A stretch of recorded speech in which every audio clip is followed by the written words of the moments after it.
Vamos a hablar entonces de una historia donde hubo una actitud, porque dice que la generosidad es una actitud.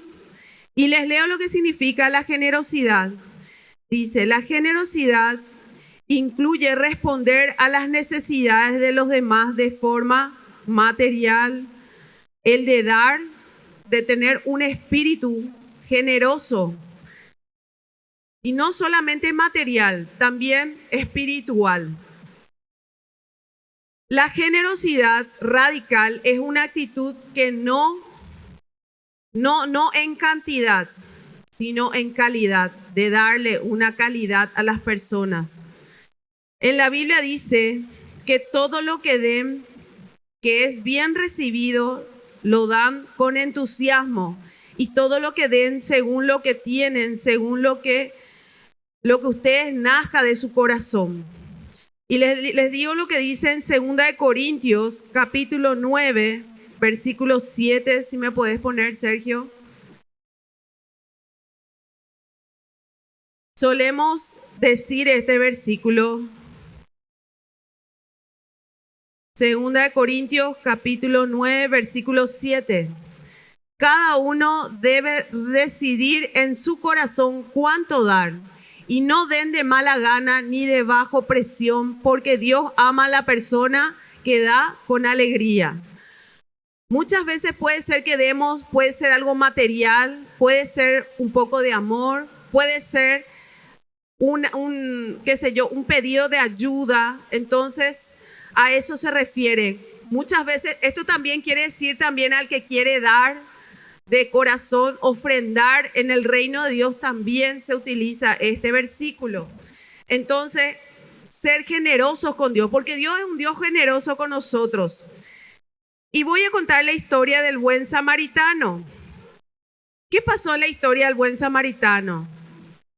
Lucas capítulo 10, versículo 25. Dice que un experto de la ley le preguntó a Jesús cómo él podía heredar la vida eterna. Y muchas veces nosotros queremos hacer, ¿cómo nosotros vamos a heredar la vida eterna? ¿Cómo vamos a heredar? Entonces Jesús le dijo a este religioso, le dijo en el versículo 27, en el 26 dice, Jesús contestó, ¿qué dice la ley de Moisés? ¿Cómo lo interpretas? Y en el 27 dice, el hombre contestó, ama al Señor tu Dios con todo tu corazón, con toda tu alma, con toda tu fuerza y con toda tu mente, y ama al prójimo como a ti mismo. Correcto, le dijo Jesús. Haz eso y vivirás. Y el hombre quería justificar sus acciones, entonces le preguntó a Jesús, ¿y quién es mi prójimo? Muchas veces nosotros decimos, ¿quién es lo que es mi prójimo? ¿Quién es mi compañero de célula? ¿Mi mamá? ¿Mi papá? ¿Mi vecino? ¿Mi vecina? ¿Mis hijos? ¿Mis vecinos? ¿Mis compañeros de trabajo? Entonces Jesús le hizo una pregunta, el Señor le hizo una pregunta, ¿pero quién es mi prójimo? Y muchas veces nosotros mismos no sabemos quién es realmente. Y prójimo significa el próximo, el que está más cercano contigo. Entonces ahí le contó Jesús la historia de la parábola del buen samaritano. Y vamos a leer la historia del buen samaritano. Dice que ese era el samaritano. El samaritano dice, Jesús respondió con una historia. Un hombre judío bajaba de Jerusalén a Jericó y fue atacado por ladrones. Le quitaron la ropa, le pegaron y lo dejaron medio muerto al costado del camino. ¿Cómo le dejaron? Medio muerto. Y dice que pasó un sacerdote por allí de casualidad, pero vio al hombre en el suelo. Ahí sale el sacerdote. Y cruzó al otro lado del camino y siguió de largo. Imagínate, vos le ves una persona tirada así, golpeada, lastimada. ¿Qué hizo el religioso? Dice que este samaritano venía de Jerusalén. La gente que se iba a Jerusalén eran personas que adoraban a Dios. Y si él venía de Jerusalén, él se iba a adorar a Dios, a llevarle su ofrenda, o se iba al templo, o se iba a su trabajo. Pero todos los que venían, y él estaba cruzando y se estaba yendo a Jericó. Los que iban a Jerusalén normalmente se iban para adorar en el templo del Señor. Entonces, ¿qué pasó con este hombre que es religioso? Muchas veces nosotros somos así, un poco de religiosidad en nuestra vida. No, a ese hermano yo no le voy a ayudar. No, ese yo no le quiero saludar. Nosotros nos volvemos religiosos como este señor. ¿Y qué hizo el señor? Le vio al tipo, pasó al otro lado de la vereda para no pasar por él. Y se fue y miró, no, yo me tengo que ir. ¿Y qué pasa con eso? Normalmente dice que en la religión judía dice que los sacerdotes no podían tocar muertos ni no podían tocar nada contaminado, pero le podía ayudar. Por lo menos le hubiera preguntado, ¿qué te pasó, amigo? ¿Necesitas algo? Voy a mandar ayuda, voy a pedir ayuda. Algo, ¿verdad? Pero ¿qué hizo el religioso? Hizo una expresión, si puede retroceder, Sergio. Miren la expresión del sacerdote. ¿Qué le pasó? Dice que le miró y pasó de largo. ¿Y quién era ese? Era un prójimo que estaba tirado en la calle. En el camino dice que estaba tirado. ¿Qué pasó después? En el 32 dice, un ayudante del templo, o sea, un levita, pasó, le vio allí tirado y también siguió por el otro lado. El levita también servía en el altar. Los levitas en ese tiempo servían en el altar, ya sea limpiando, tocando alabanzas, cantando. Eran los encargados de cuidar el templo. ¿Qué pasó con él también? Pasó de largo.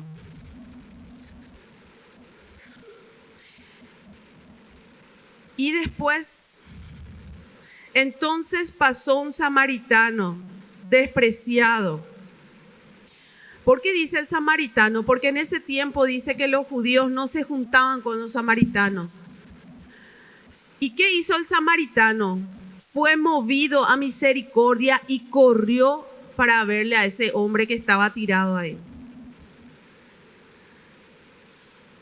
Y dice, pasó un samaritano despreciado y cuando vio al hombre sintió compasión por él. ¿El teclado me puede acompañar, por favor? Y se le acercó y le alivió las heridas con vino y aceite de oliva y las vendó. Y ahí vemos cómo le estaba secando las heridas a ese hombre que estaba tirado. ¿Quién era ese hombre que estaba curando sus heridas? Según el pueblo de Israel, era un enemigo del pueblo de Israel, porque el pueblo de Israel no se juntaba con los samaritanos. Había una división entre los samaritanos y los judíos. Y él estaba secando las heridas con aceite y con vino, le estaba limpiando las heridas y las vendó. Luego subió al hombre en su propio burro y lo llevó hasta un alojamiento. Miren ahí esta parte. Miren esta parte cuando le agarra y le alza otra vez. No es que le dejó, le curó todo y le alzó otra vez. ¿Y qué hizo? Le llevó y le puso en su burro. Y ese era el movimiento antes, ese era su moto, su auto, ¿verdad? Del samaritano. Y le estaba llevando a un lugar otra vez para que le puedan atender mejor otra vez a esa persona.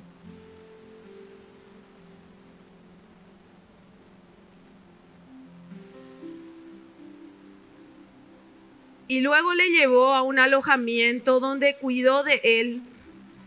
Y al día siguiente le dio 2 monedas de plata. Y ahí está el señor del alojamiento que le agarra otra vez a ese hombre herido y le ayuda con el samaritano y le meten en un cuarto para poder cuidarle, para que él se recupere.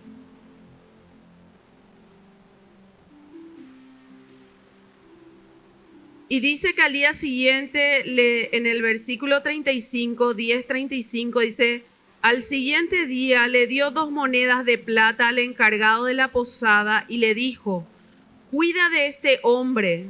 Si los gastos superan esta cantidad, te pagaré la diferencia y la próxima vez que pase por aquí.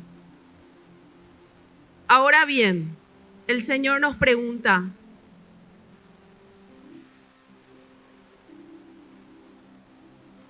¿cuál de los 3 te parece que fue el prójimo del hombre atacado por los bandidos? Preguntó Jesús.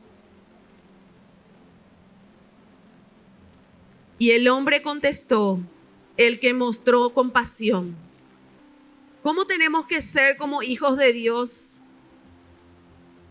cuando nos subimos en el colectivo y vemos una embarazada? Empáticos, dale lugar. ¿Qué pasa si una persona de mucha edad, adulta, mayor, se sube al colectivo? Darle lugar. ¿Y qué pasa con esa gente que se hacen de los dormidos ahí para no dar lugar? ¿No seré yo, Señor? Entonces, ¿qué el Señor nos está enseñando hoy? Que tenemos que ser empáticos, que tenemos que ser generosos.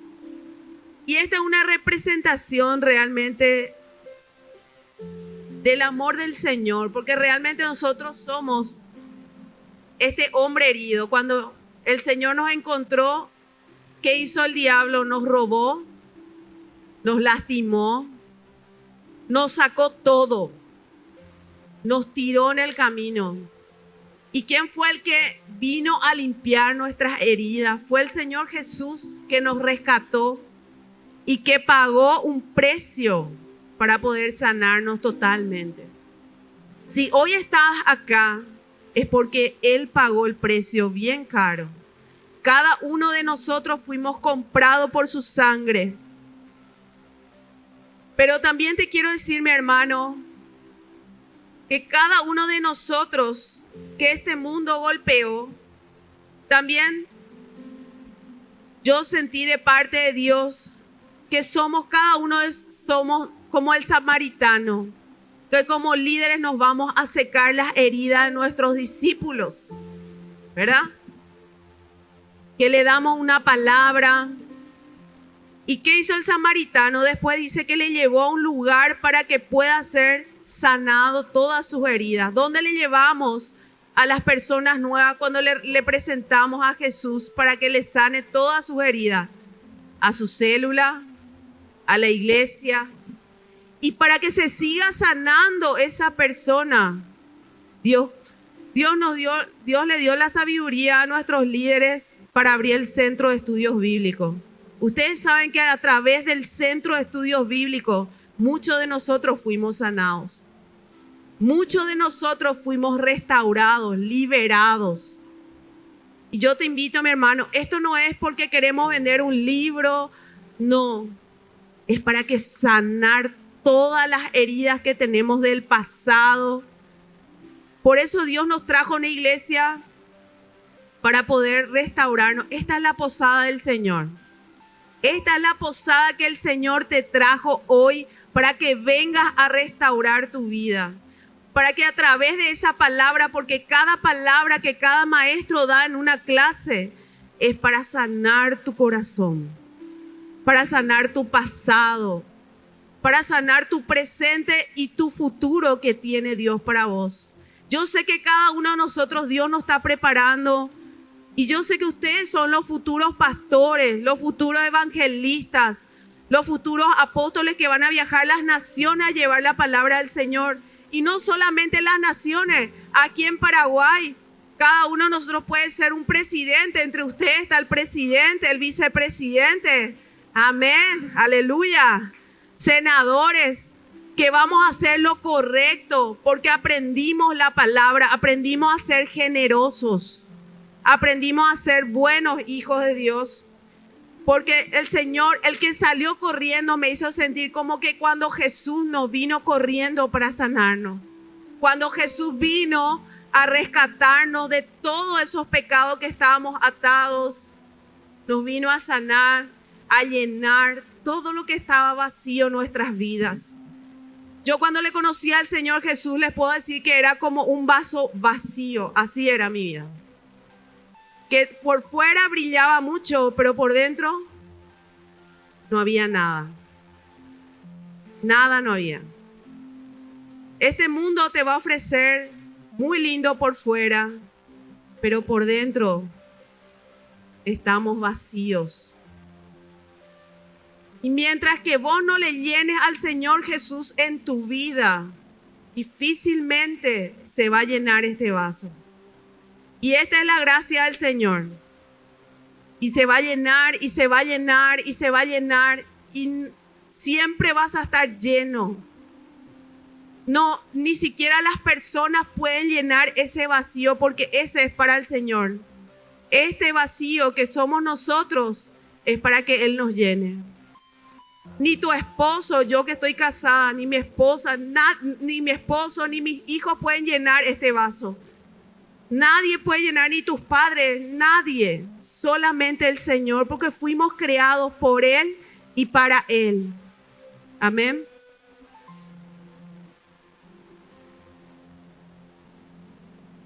Entonces, yo te invito, si todavía no tenés una célula, un grupo de oración para que pueda ayudarte a sanar tu corazón, a sanar tus heridas. Busca un líder, busca una célula. Porque yo también venía a la iglesia cuando me convertí, yo lloraba y lloraba y todo el mundo quería saber por qué es lo que yo lloraba tanto. Porque ese era mi seminario de sanidad cuando venía al culto. Cada vez que venía lloraba porque Dios me hablaba a mí y yo lloraba. Y me arrodillaba cada vez que se adoraba, yo lloraba ahí abajo, me metía abajo de la silla y lloraba para que nadie me vea. Porque Dios estaba sanando todas mis heridas de todo lo que yo había pasado en mi vida. Entonces, yo te invito a que le entregues tu corazón completamente al Señor. Y ese buen samaritano es el Señor Jesús, que nos rescató, que nos compró con su sangre. Y Él no te va a fallar. Él es tu mejor amigo. Y el que estaba tirado ahí somos cada uno de nosotros que el Señor nos rescató. Y si estás otra vez ahí tirado en el piso, levántate otra vez. Porque el Señor te pasa su mano y te está sanando otra vez tus heridas para seguir caminando con Él. Nada está perdido. Para el Señor todos somos pecadores y Él te perdona todo el tiempo. A menos que nos arrepintamos. Si no nos arrepentimos ya es otra cosa. Amén.